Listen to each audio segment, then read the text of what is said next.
Welcome to the 26th week of this year's In Times Like These recap. Now let's get into this. Starting with Alan Russo, who speaks with his grandmother Clarice about whether she would get out of the way if Alan's father Isidore decides to pursue Isabel Torres again. Since Isabel terminated the pregnancy after Isidore got her pregnant, Clarice is adamant that she wouldn't be okay with her son getting back with his ex. Isidore overhears this, defending Isabel, upset at the fact that his mother thinks so low of her. When Max Russo arrives at his brother Ben's office, he tells Ben about Vanessa's stalker and the threats made against him. After hearing the details, Ben is certain that the stalker is someone Max and Vanessa know personally. At Global News Press, Pacho Torres informs Quinlan Franklin that Heidi tried to insinuate that the two are romantically attracted to one another. Even though Quinlan feels like her boss should leave it alone, Pacho tells Quinlan that if Heidi continues to bring him into their feud, then he'll fight back, worried that it would negatively affect Quinlan. Wanda Mitchell arrives at her family estate, in the mood to cater to her husband, Udell. Noticing how his wife is in a good mood, Udell questions where this is coming from. Wanda can't bring herself to tell her husband that she's fantasizing about her friend Owen Grant. Instead, she tells Udell that she wants the two of them to move on from their current marital issues. Suddenly, Owen calls Wanda. When she answers the phone, she quickly tells Owen that she can't speak at the moment, doing her best to fight off the attraction that she has grown towards him. Owen arrives at Wanda's office. Then she tells her friend that she can't have visitors. He reminds her that she never had an issue with him showing up unannounced before. Wondering what changed, Wanda claims that she's busy and that he did nothing to offend her. Owen apologizes for bothering Wanda, then walks off as Wanda feels guilty.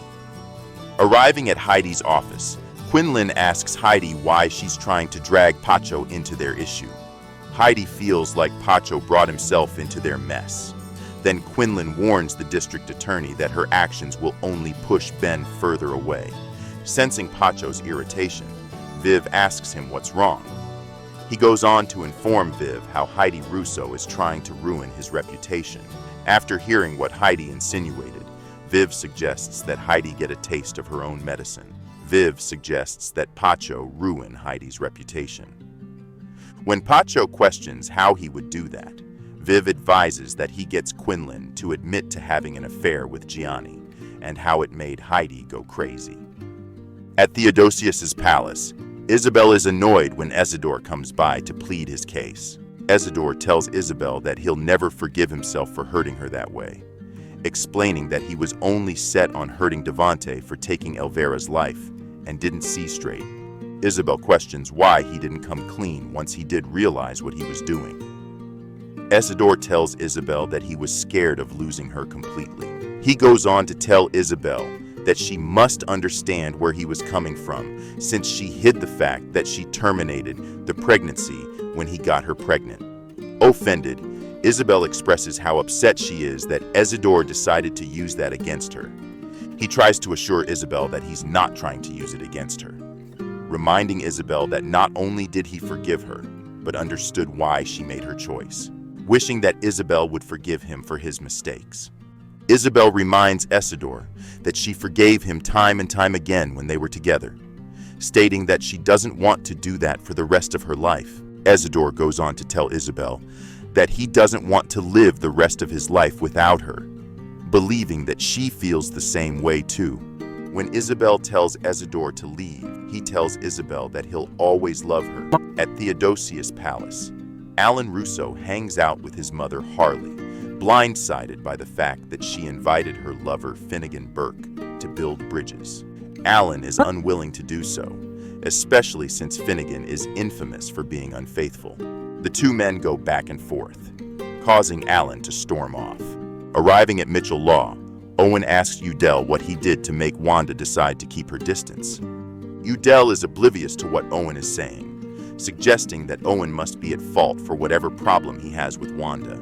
Owen thinks back to touching the side of Wanda's face. But since Owen doesn't give Udell a reason as to why Wanda would have an issue with him, he suggests that Owen leave the building. Upon hearing this, Owen questions if Udell also wants him to leave Wanda's life for good. Of course, Udell wouldn't mind, but Owen tells him that Wanda would be heartbroken if Owen were to walk out of her life.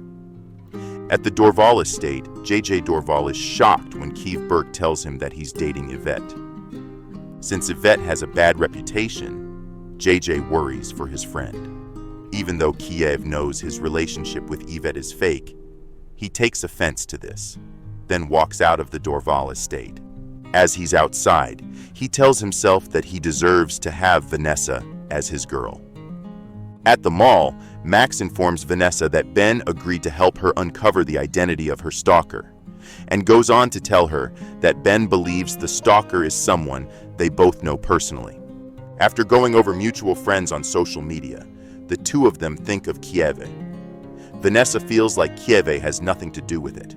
Yet, Max feels suspicious after finding out that Kiev just happened to stumble across the note which threatened Max's life. When Wanda arrives home, Udell tells her about his interaction with Owen, questioning what happened between the two on Juneteenth.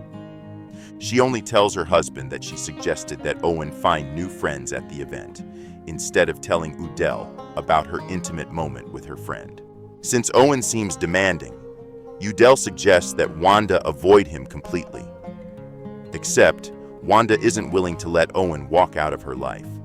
Alan arrives at Dr. Terry Murphy's apartment, informing his lover about his argument with Finnegan and his plan to keep Finnegan away from Harley. Eventually, Terry is able to get Alan to back off by assuring him that if Finnegan ends up breaking Harley's heart, then she'll be able to get back on her feet. At Global News Press, Pacho tells Quinlan that her feud with Heidi might end if Quinlan shares with the world that she had an affair with Gianni. Quinlan is offended by the suggestion, spitting out the fact that she doesn't want to be painted as the villain when Heidi was the cause of her marital issue. As soon as Pacho asks his employee what she means, the reporter reluctantly informs her boss that Heidi cheated on Johnny first with Finnegan. Before walking out of the office, Quinlan pleads with Pacho not to tell anyone else. Yet, when Quinlan walks off, Pacho makes a call to set up a program about women who have been cheated on by their spouses.